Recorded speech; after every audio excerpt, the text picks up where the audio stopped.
샬롬 샬롬 샬롬 샬롬 샬롬. 하나님 사랑합니다. 여러분 주 안에서 사랑합니다. 오늘 사무엘하 4장 1절에서 12절까지죠. 우리 교독했습니다. 1절이 사울의 아들 이스보셋은 아브넬이 헤브론에서 죽었다함을 듣고 손님에게 빌렸고 온 이스라엘에 놀랐다 하고 나타나있죠. 사울의 아들 이스보셋에게 군 지휘관 두 사람이 있으니 한 사람 이름은 바나요 한 사람 이름은 레갑이라. 베냐민 족속 부에노 사람 림몬의 아들들이더라. 부에도 베냐민 지파에 속하였다. 일찍이 부에로 사람들이 깃다임으로 도망하여 오늘까지 거기에 무고합니다. 이렇게 좋은 말씀이 12절까지 설명이 됩니다. 사울왕이 죽고 난 후에 이스라엘 정치적인 상황은 급변하죠. 사울의 군대 장관이었던 아브넬은 요단강 동편에 있는 마하나임을 거점으로 삼고 사울의 넷째 아들 이스보셋을 왕으로 추대합니다.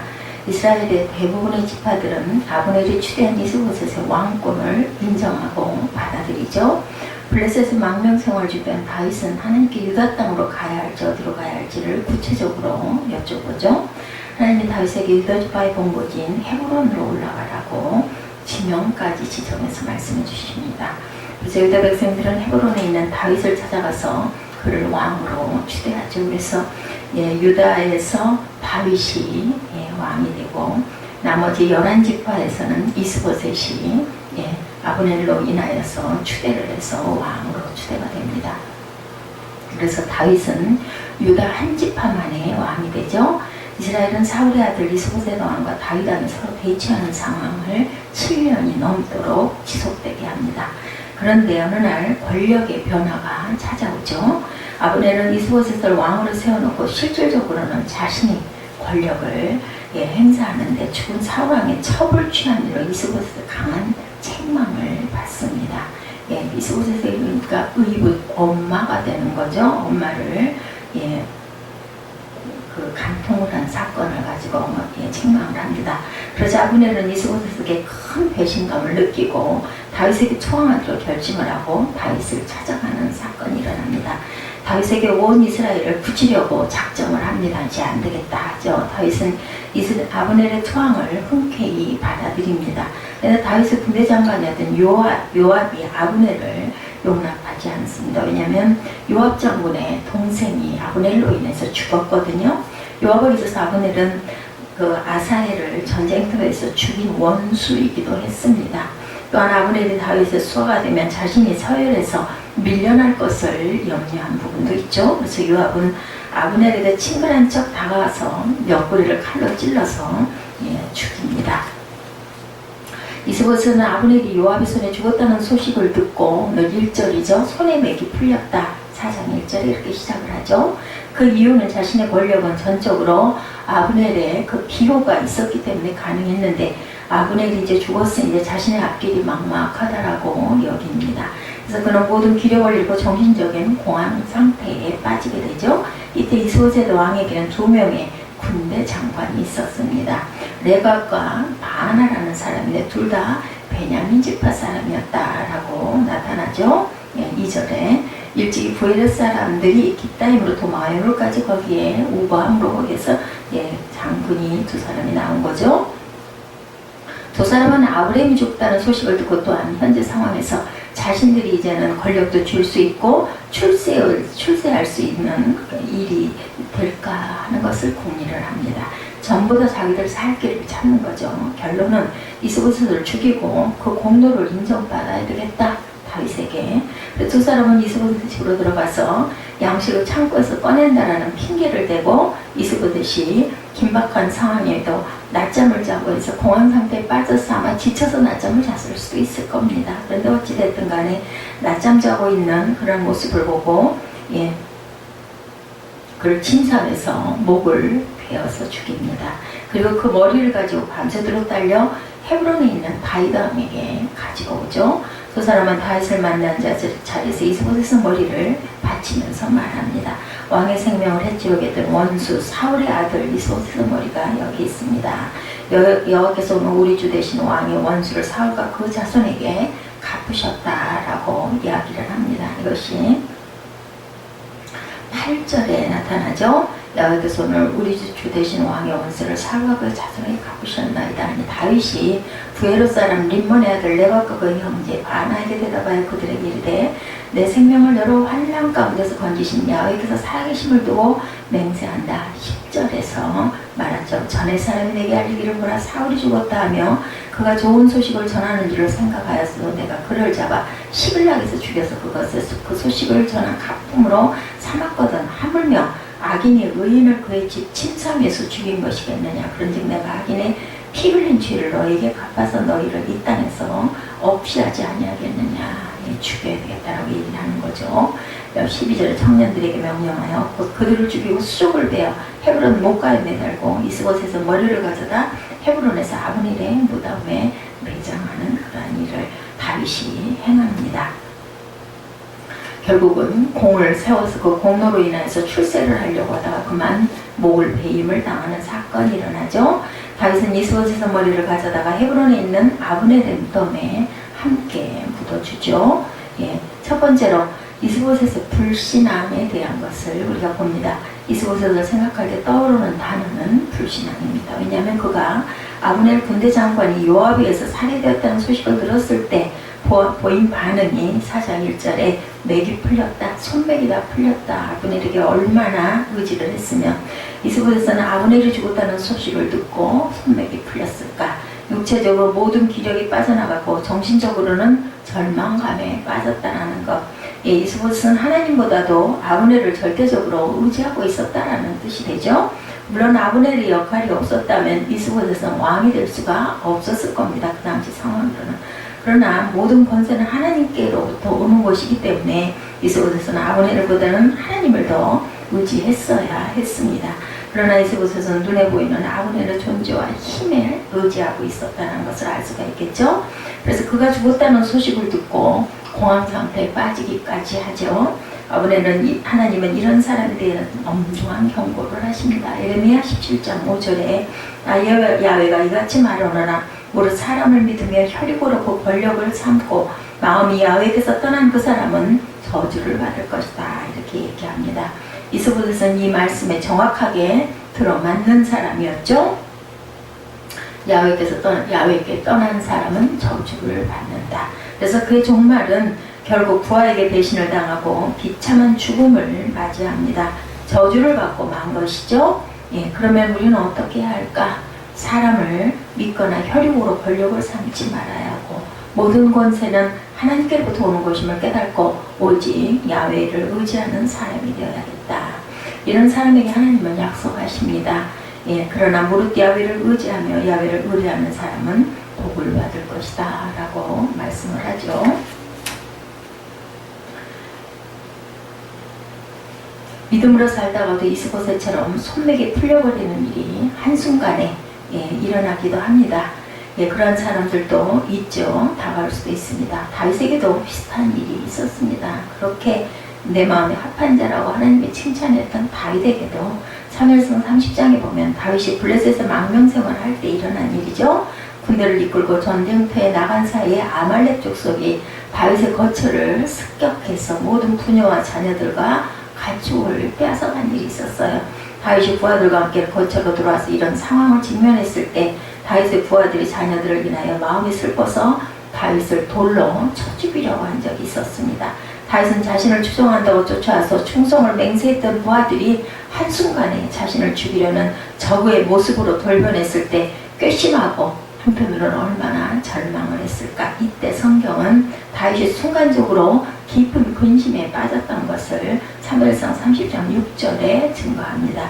백성이 각기 자녀들을 위하여 마음이 슬퍼 다윗을 돌로 치자 하니 다윗이 크게 궁급하였으나 그 하나님 야훼를 힘입고 용기를 얻었더라. 믿음이 죽어도 믿음은 가지고 있어야 되는 거죠. 순간 우리는 눈에 보이는 것으로 인하여 절망스러운 마음이 들 수도 있지만 그렇지만 우리는 하나님을 끝까지 의뢰하고 의지하고 그리고 그 용기를 얻고서 그죠? 하나님께 묻죠. 에봇을 가지고. 다윗은 이때 손맥이 풀리는 느낌을 받았겠죠? 그러나 거기서 주저앉지 않습니다. 하나님을 바라보죠. 하나님이 주시는 힘과 용기와 소망으로 다시 일어섭니다. 그리고 하나님께 아말렉을 추격해야 할지를 여쭈고 하나님께서는 응답해 주시죠. 사무엘상 30장 8절에 쫓아가는 내가 반드시 따라잡고 도로 찾으리라고 말씀하셨어요. 그 결과 다윗은 잃어버렸던 가죽과 가축을 되찾고 더 많은 재산을 획득하죠. 위기가 오히려 기회가 되는 것을 우리가 봅니다. 혹시 최근에 어떤 사건이나 일을 당해서 손맥이 풀리는 일이 있지는 않았는지, 그죠? 우리들도 수시로 그럴 때가 있습니다. 손맥이 풀려버린 이유는 다른 데 있지 않습니다. 두려움 때문이죠. 마음이 야훼께서 떠나 있었거나 야훼를 의지하지 않기 때문이라는 것을 우리가 기억해야 되겠다. 그러므로 마음을 하나님께로 돌이키고 오직 여호와만 의지해야 합니다. 그러면 하나님의 다윗에게 용기를 주신 것처럼 우리에게도 여호와를 힘입어 용기를 주시고 승리와 회복을 주실 줄로 굳은 믿음으로 나아가셔야겠죠. 두 번째, 레갑과 바하나의 탐욕에 대해서 봅니다. 레갑과 바하나 형제를 생각할 때 떠오르는 단어는 배신과 탐욕이죠. 레갑과 바하나는 상황 판단이 빠르고 민첩한 사람들인데 결국은 상황 판단이 빠르고 민첩함으로 인해서 생명을 일찍 죽음으로 재촉을 한 사람입니다. 자신의 탐욕을 채우는 일에 그것을 사용하려다가 오히려 죽음을 당하는 사건. 그들은 머지않아 이스보셋은 권좌에서 밀려나고 이스라엘 12지파 모두가 다윗에게 속할 것임을 예측합니다. 그러면 이스보셋의 최측근이었던 자신들은 어떻게 해야 살아날까를 생각을 했죠. 가만히 있다가는 다윗에게 보복을 당하고 죽임을 당할 것 같으니까 얼른 먼저 이스보셋을 죽여가지고 그 머리를 갖다 드리면 칭찬을 받고 인정을 받지 않을까, 이런 생각을 한 거죠. 다윗을 잘못 생각을 한 겁니다. 이스보셋은 그들에게 7년 동안 자신들을 왕으로 섬겼던 사람임에도 불구하고 살인을 합니다. 그리고 가차없이 죽여서 그 머리를 가져다가 다윗에게 드리죠. 자신들의 그 예감이 전혀 맞지를 않았어요. 오히려 죽음을 당합니다. 유다는 예수님의 사랑을 한 몸에 받은 사람이기도 했죠. 예수님은 그에게 재정 회개를 맡겼습니다. 구약 성경에서 이 두 사람의 배신의 대명사였다면 신약 성경에는 다윗, 가롯 유다죠. 유다는 하나님의 사랑의 배신으로 화답을 하죠. 그리고 유다는 죄책감에 붙잡혀 살다가 스스로 목숨을 끊는 사건을 우리가 신약에서 봅니다.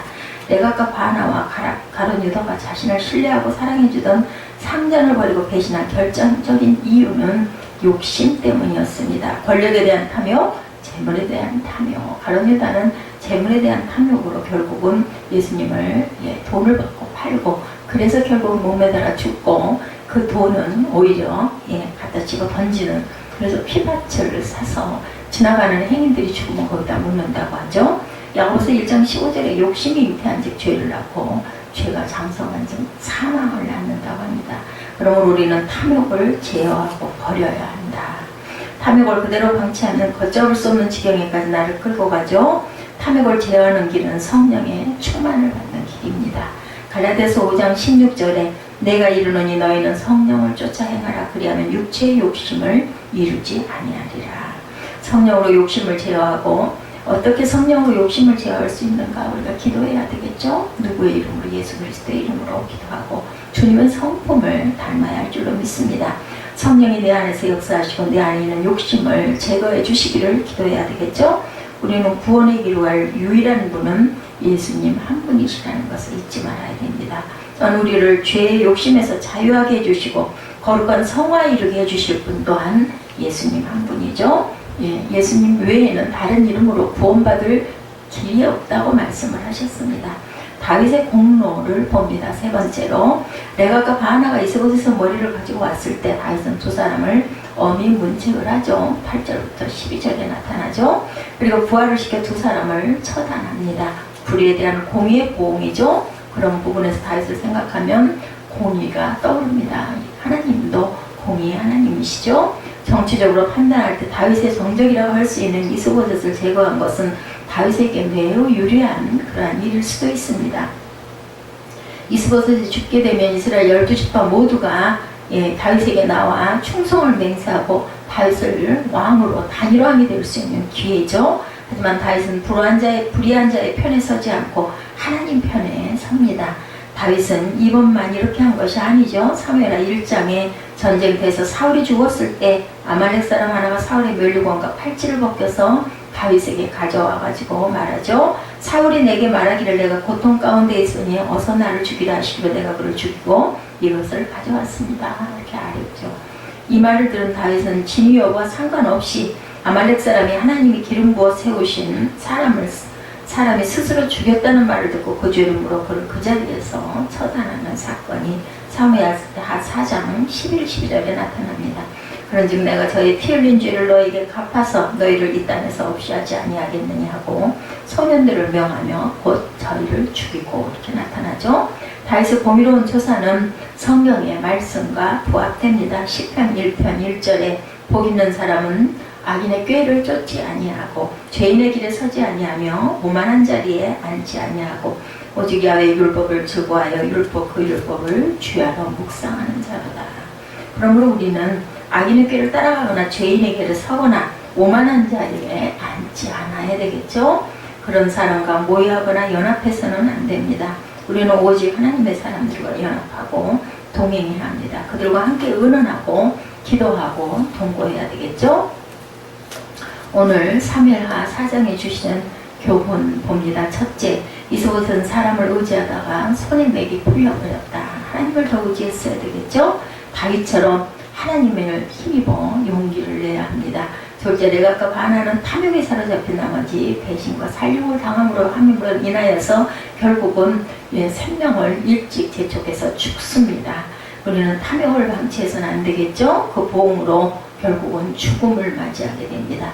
오직 예수 그리스도의 이름으로 기도해서 성령의 욕심을 제어하도록, 성령으로 욕심을 제어하도록 해야 합니다.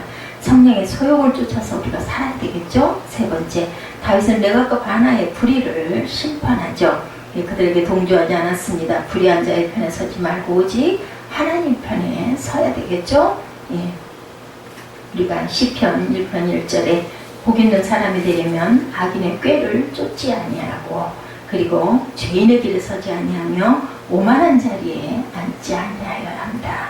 오직 야훼의 율법을 즐거워하여 그 율법을 주야로 묵상하는 저와 여러분 되시기를 주님의 이름으로 축복합니다.